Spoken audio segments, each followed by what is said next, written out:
Praise Lord. നല്ലൊരു പ്രഭാതം കർത്താവ് നമുക്ക് വീണ്ടും വചനധ്യാനത്തിനായി നൽകിയതിനായി ദൈവത്തെ സ്തുതിക്കുന്നു. ക്രിസ്തീയ ആചാരപ്രകാരം ഇന്ന് കഷ്ടാനുഭവങ്ങളുടെ രണ്ടാം പ്രഭാതമാണ്. ക്രിസ്തുലോകം അതിനെ പേരിട്ടിരിക്കുന്നത് ഗുഡ് സാറ്റർഡേ. ഇന്നലെ ഗുഡ് ഫ്രൈഡേ ആയിരുന്നു. ഇന്ന് ഗുഡ് സാറ്റർഡേ. അടുത്ത ദിവസം ഈസ്റ്റർ ഡേ വരുന്നു, ഉയർത്തെഴുന്നേൽപ്പിൻ്റെ ദിവസം. അങ്ങനെ ലോകം ക്രിസ്തീയ ലോകത്തെ അല്ലെങ്കിൽ ക്രിസ്തു മതത്തെ ബഹുമാനിക്കുന്ന, ആദരിക്കുന്ന, അല്ലെങ്കിൽ അവരെ പുകഴ്ത്തി പറയുന്നതായ അവരുടെ അനുഷ്ഠാനത്തെയും അവരുടെ വിശ്വാസത്തെയും ലോകം മാനിക്കുന്നതായ ദിവസങ്ങളാണിത്. ദൈവത്തിന് മഹത്വം ഉണ്ടാകട്ടെ. ദൈവത്തിൻ്റെ ആത്മാവ് നോക്കുമ്പോൾ ദൈവാത്മാവിന് സകലത്തിനും ഒരു ഉത്തരമുണ്ട്. അതാണ് കർത്താവിനെ കൂടുതൽ ബഹുമാന യോഗ്യനാക്കുന്നത്. നോക്കൂ, യേശു ജീവനോടിരിക്കുമ്പോൾ തന്നെ ഈ കഷ്ടാനുഭവത്തിൻ്റെ രണ്ടാം ദിവസമായ വലിയ ശബത്ത് നാളിൽ താൻ എന്ത് ചെയ്യും, എന്താണ് തൻ്റെ ഡ്യൂട്ടി, എങ്ങനെയാണ് താൻ പ്രവർത്തിക്കുന്നത്, എങ്ങനെയായിരിക്കും തൻ്റെ അവസ്ഥ എന്നൊക്കെ വളരെ വ്യക്തമായി ഒരു പ്രവചനാത്മകമായി ലോകത്തോട് സംസാരിച്ചിരുന്നു. പക്ഷെങ്കിൽ നമുക്കാർക്കും അത് മനസ്സിലായില്ല. നമുക്കെന്നല്ല, തൻ്റെ കൂടെ നിന്ന ശിഷ്യന്മാർക്കും മനസ്സിലായില്ല. നമുക്ക് വായിക്കാം. മത്തായിയുടെ സുവിശേഷം 12 അധ്യായത്തിൻ്റെ 8 വാക്യത്തിൽ കർത്താവ് പരീശന്മാരോടായി ഇങ്ങനെ സംസാരിക്കുകയാണ്: മനുഷ്യപുത്രൻ ശബത്തിലും കർത്താവാകുന്നു. Praise the Lord. ആ വാക്യത്തിൽ നിന്ന് നമുക്കെന്ത് മനസ്സിലായി? ഒന്നും മനസ്സിലായില്ല. പത്രോസിനും മനസ്സിലായില്ല, ശിഷ്യന്മാർക്ക് ആർക്കും തന്നെ മനസ്സിലായില്ല. മനുഷ്യപുത്രൻ ശബത്തിലും കർത്താവാകുന്നു എന്ന് പറഞ്ഞാൽ ഒരു ശബത്ത് എന്ന് പറഞ്ഞതുകൊണ്ടും ആചാരം എന്ന് പറഞ്ഞും കൊണ്ടൊന്നും കർത്താവ് തൻ്റെ പ്രവൃത്തിയെ നിർത്തിക്കളയുന്നില്ല. കർത്താവിൻ്റെ ശുശ്രൂഷകൾ എന്തൊക്കെയുണ്ടോ അത് തുടർന്ന് പോയിക്കൊണ്ടിരിക്കും. ഈ കഷ്ടാനുഭവത്തിൻ്റെ രണ്ടാം ദിവസത്തിലും തുടർന്ന് തന്നെ പോയിക്കൊണ്ടിരുന്നു എന്നുള്ളതാണ് ദൈവത്തിൻ്റെ ആത്മാവ് നമുക്ക് വെളിപ്പെടുത്തി തരുന്നത്. എന്താണ് താൻ ചെയ്തത്? അതാണെന്ന് നമ്മൾ ഇന്ന് ചിന്താവിഷയമായിട്ടുള്ളത്. അന്നത്തെ ദിവസം കർത്താവ് എന്ത് ചെയ്തു? മരിച്ചു, അടക്കപ്പെട്ടു. ആദ്യത്തെ ദിവസത്തെ ദുഃഖവെള്ളിയാഴ്ചയായി നമ്മളെല്ലാവരും വളരെ ക്ഷേമമായി ഒരുപക്ഷെങ്കിൽ ആചരിക്കുകയോ അനുഷ്ഠിക്കുകയോ വിശ്വസിക്കുകയോ പ്രസംഗിക്കുകയോ പാടുകയോ ഒക്കെ ചെയ്തു, ദുഃഖിക്കുകയോ ഒക്കെ ചെയ്തു. പക്ഷെങ്കിൽ രണ്ടാം ദിവസം നിങ്ങൾ എന്ത് ചെയ്യുന്നു? എന്താണ് സംഭവിച്ചത് എന്നറിയേണ്ടത് ഒരാവശ്യമല്ലേ? ക്രിസ്ത്യാനിയെ സംബന്ധിച്ചിടത്തോളം കർത്താവിൽ വിശ്വസിക്കുന്ന ജനങ്ങൾ തീർച്ചയായിട്ടും മനസ്സിലാക്കണം എന്ന് വിചാരിച്ചുകൊണ്ട് തന്നെയാണ് കർത്താവ് അത് പ്രവചനാത്മകമായി ഉച്ചരിക്കുവാനിടയായത്. ദൈവത്തിന് സ്തോത്രം. ആദ്യം പത്രോസിന് അത് മനസ്സിലായില്ല. കർത്താവ് എന്താണ് ഈ പറയുന്നത്? മനുഷ്യപുത്രൻ ശബത്തിലും കർത്താവാകുന്നു പറഞ്ഞപ്പോൾ പത്രോസിന് കൂടുതലായിട്ടൊന്നും ചിന്തിച്ച് തലപോകിക്കേണ്ട ആവശ്യത അന്നേരം തനിക്ക് തോന്നിയില്ല. എന്നാൽ യേശുവിനെ ഉയർത്തെഴുന്നേറ്റവനായി പത്രോസ് കണ്ടപ്പോൾ, അവൻ്റെ മുഖത്തെ തേജസ്സേറിയ മുഖമായി പത്രോസ് കണ്ടപ്പോൾ, അങ്ങനെ പത്രോസ് കരുതിയില്ല തനിക്കങ്ങനെ കാണാൻ ഇടവരുമെന്ന്. കർത്താവ് മരിച്ചപ്പോഴും പത്രോസിന് ആ ബുദ്ധി ഉണ്ടായില്ല. തിരുവചനത്തിൽ യോഹന്നാന്റെ സുവിശേഷത്തിൽ പറയുന്നത് അതുവരെയും അവർക്ക് കർത്താവിൻ്റെ ഉയർത്തെഴുന്നേൽപ്പിനെ കുറിച്ച് വ്യക്തമായ ഒരു ധാരണയും ഒരു വിവരണവും അവർക്ക് ആത്മാവിൽ വെളിപ്പെട്ടിരുന്നില്ല എന്നാണ്. ദൈവത്തിന് സ്തോത്രം. എന്നാൽ വാസ്തവമായി കർത്താവ് ഉയർത്തെഴുന്നേറ്റവനായി പത്രോസ് കണ്ടപ്പോൾ, കൂടാതെ ദൈവത്തിൻ്റെ പരിശുദ്ധാത്മാവ് പത്രോസിന്മേൽ ആവഹിച്ചപ്പോൾ അവന് സകലതും വ്യക്തമായി മനസ്സിലായി. Price the Lord. കർത്താവ് നേരത്തെ ജീവനോടിരുന്നപ്പോൾ പറഞ്ഞ കാര്യങ്ങളെല്ലാം വ്യക്തമായ ഒരു പിക്ചർ പോലെ തൻ്റെ മുൻപിൽ ഓരോന്നായി വെളിപ്പെടുവാൻ തുടങ്ങി. അങ്ങനെയാണ് പത്രോസ് ലേഖനം എഴുതുമ്പോൾ 1 പത്രോസ് 3 അധ്യായത്തിൻ്റെ 19 വാക്യത്തിൽ പത്രോസ് രേഖപ്പെടുത്തുകയാണ്: അവൻ ആത്മാവിൽ ചെന്ന് അനുസരണം കെട്ടവരായി തടവിലുണ്ടായിരുന്ന ആത്മാക്കളോട് അവൻ സുവിശേഷം പറഞ്ഞു. Price the Lord. ദൈവത്തിന് മഹത്വം ഉണ്ടാകട്ടെ. അപ്പോസ്തലനായ പൗലോസിനും ഈ കാര്യത്തെക്കുറിച്ച് ഒരു വ്യക്തമായ ഒരു ധാരണയുണ്ടായിരുന്നു.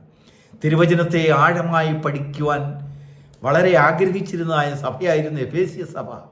ആ സഭയോട് അപ്പോസ്തലനായ പൗലോസ് എഴുതുകയാണ്: അവൻ ഭൂമിയുടെ അധോഭാഗങ്ങളിലേക്ക് ഇറങ്ങി ബദ്ധന്മാരെ കൈക്ക് പിടിച്ച് ഉയരത്തിലേക്ക് കൊണ്ടുവന്ന് മനുഷ്യപുത്രന്മാർക്ക് അവൻ നല്ല ദാനങ്ങളെ കൊടുത്തു.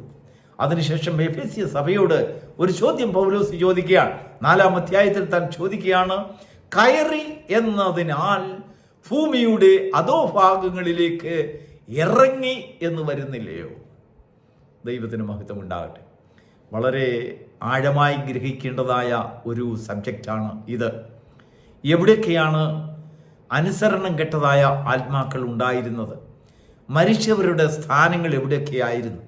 നമുക്കറിയാം, വെളിപ്പാട് പുസ്തകം 20-ാം അധ്യായത്തിൽ നാം വായിക്കുമ്പോൾ അവിടെ വ്യക്തമായി അവിടെ രേഖപ്പെടുത്തിയിട്ടുണ്ട്. അവിടെ ഇങ്ങനെ വായിക്കുന്നതിൻ്റെ 20-ാം വാക്യത്തിൽ, സമുദ്രം തങ്ങളിലുള്ള മരിച്ചവരെ ഏൽപ്പിച്ചു കൊടുത്തു, മരണവും പാതാളവും തങ്ങളിലുള്ള മരിച്ചവരെ ഏൽപ്പിച്ചു കൊടുത്തു. പ്രസ്തുത വിഷയം വളരെ ആഴമേറിയ ഒരു സത്യമായതിനാൽ ആ വിഷയത്തിലേക്ക് പോകുന്നില്ല. എന്നാൽ ദൈവത്തിൻ്റെ ആത്മാവ് ഈ പ്രഭാതത്തിൽ നമുക്ക് തരുന്നതായ ഒരു ജ്ഞാനം, ഒരറിവ്, 2-ാം കഷ്ടാനുഭവ ദിവസം ഒരു ഡെഡ് ദിവസമല്ല, മരിച്ച ദിവസമല്ല. കർത്താവ് പ്രവർത്തിച്ച ഏറ്റവും പ്രാധാന്യമുള്ള ഒരു ദിവസമാണ്. നോഹയുടെ കാലത്തെക്കുറിച്ച് പത്രോസ് എഴുതുമ്പോൾ, നോഹയുടെ കാലത്ത് പെട്ടകം നിർമ്മിക്കുമ്പോൾ ദൈവം തനിക്ക് വെളിപ്പെടുത്തി കൊടുത്തതായ ആ ലോകത്തിലെല്ലാം നോഹ ചെന്ന് സുവിശേഷം പ്രസംഗിക്കുകയുണ്ടായി. വരുവാനിരിക്കുന്ന പ്രളയത്തെക്കുറിച്ചും ഒരു നാശത്തെക്കുറിച്ചും ഒരു സകല ജഡങ്ങളെയും ദൈവം നശിപ്പിക്കാൻ പോകുന്നതായ ഒരു ദൈവ ആലോചന അവിടെ പ്രസംഗിച്ചപ്പോൾ അനേകരും തൻ്റെ വചനം കൈക്കൊണ്ടില്ല. എന്നാൽ നോഹയും കുടുംബവും ദൈവത്തിൻ്റെ വചനത്തിൽ വിശ്വസിച്ചു. അവർ പെട്ടകത്തിൽ കയറി അവർ രക്ഷ പ്രാപിച്ചു. അതിനെ അടിസ്ഥാനമാക്കിക്കൊണ്ട് പത്രോസ് പ്രസംഗിച്ച് പറയുകയാണ്, എഴുതുകയാണ്. അവൻ ആത്മാവിൽ ചെന്ന് അനുസരണം കെട്ടവരായി തടവിലുള്ള ആത്മാക്കളോട് സുവിശേഷം പ്രസംഗിച്ചു എന്നുള്ള വസ്തുത അവിടെ എടുത്തു കാണിച്ചതിന് ശേഷം ഇന്നും അനുസരണം കെട്ടവരായി തടവിലുള്ള ആത്മാക്കളെ കുറിച്ചുള്ളതായ ഒരു വലിയ ദർശനം പത്രോസ് അവിടെ അനാവരണം ചെയ്യുകയാണ്. പ്രിയപ്പെട്ട ദൈവത്തിൻ്റെ മക്കളെ, ദൈവത്തിൻ്റെ ആത്മാവ് ഈ പ്രഭാതത്തിൽ നമ്മളിലും ചെയ്യുന്നതായ ഒരു ശുശ്രൂഷ അപ്രകാരമാണ്. നാം എല്ലാവരും ഗുഡ് ഫ്രൈഡേക്ക് ഒരുപാട് പ്രാധാന്യം കൊടുത്തു, വലിയ വലിയ കാര്യങ്ങൾ പ്രസംഗിച്ചു, നാം ചിന്തിച്ചു, പാടി, പുകഴ്ത്തി. അടുത്ത ദിവസം ഇനിയും ഒരു ഈസ്റ്റർ ഉയർത്തെഴുന്നേൽപ്പിൻ്റെ ഒരു വലിയ ആഘോഷത്തിനായി കാത്തിരിക്കുകയാണ്.